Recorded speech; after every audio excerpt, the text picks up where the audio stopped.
everyone. I am going to show you how to make the Vidalia onion chicken thighs, except I'm going to use chicken breasts. So my family loves this recipe. We've been making it for years, and so I guess just over the years we have found that we like the chicken breasts better. So you can choose to use whichever ones that you want. So for this recipe, just assemble or gather your things. You're going to need 2 gallon size Ziploc bags, and then you'll also need 2 smaller bags. It'll say quart on the list, but if you have the snack size, that works as well. So first you're going to take your chicken, and again, I'm using the chicken breasts, and I'm gonna just tilt this down just a little bit. I am actually throwing a couple extra in there because I like a few leftovers so that I can put the chicken on my salads for lunches the following days. So I do have a couple extra in there, but I'm not going to change the recipe. I've been doing like this for years, and it doesn't matter. It seems to work just fine. So I have my chicken breasts in the bag, and now I'm going to take my Vidalia onion dressing. I need you'll be using a half a cup total. So I'm sorry, 3/4 cup total, but you use a half a cup for the chicken. So I'm just going to pour the half a cup, or measure out a half a cup, and that goes right inside with my chicken.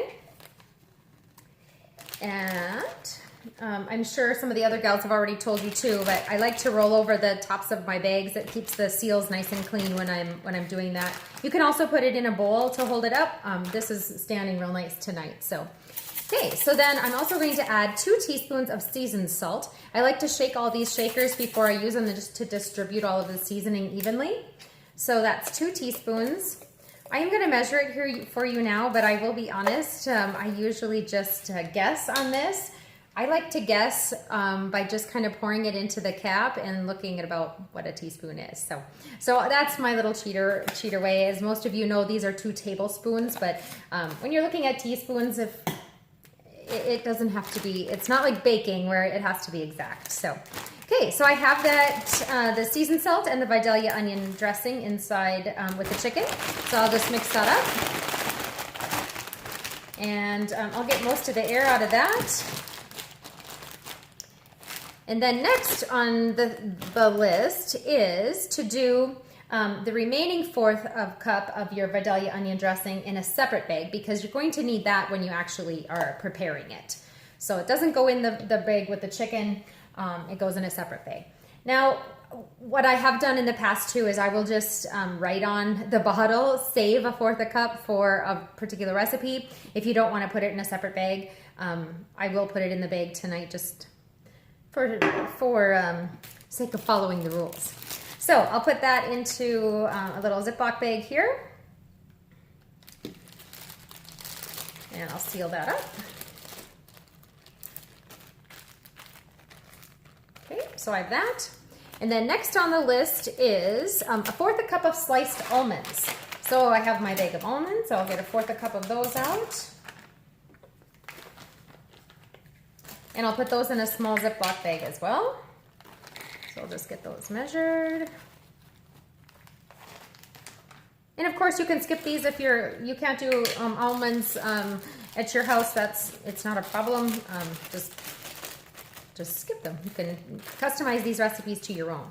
Okay, so now I have all 3 bags. I have the 1/4 cup of Vidalia onion dressing, 1/4 cup of the almonds, and I have my chicken.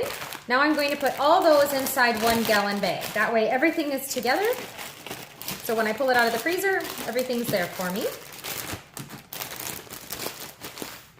And I'm going to try to get it as flat as I can to take up less space in the freezer. Okay, so that's that. I just wanted to offer a couple of tips as well. You'll have some leftover Vidalia onion dressing.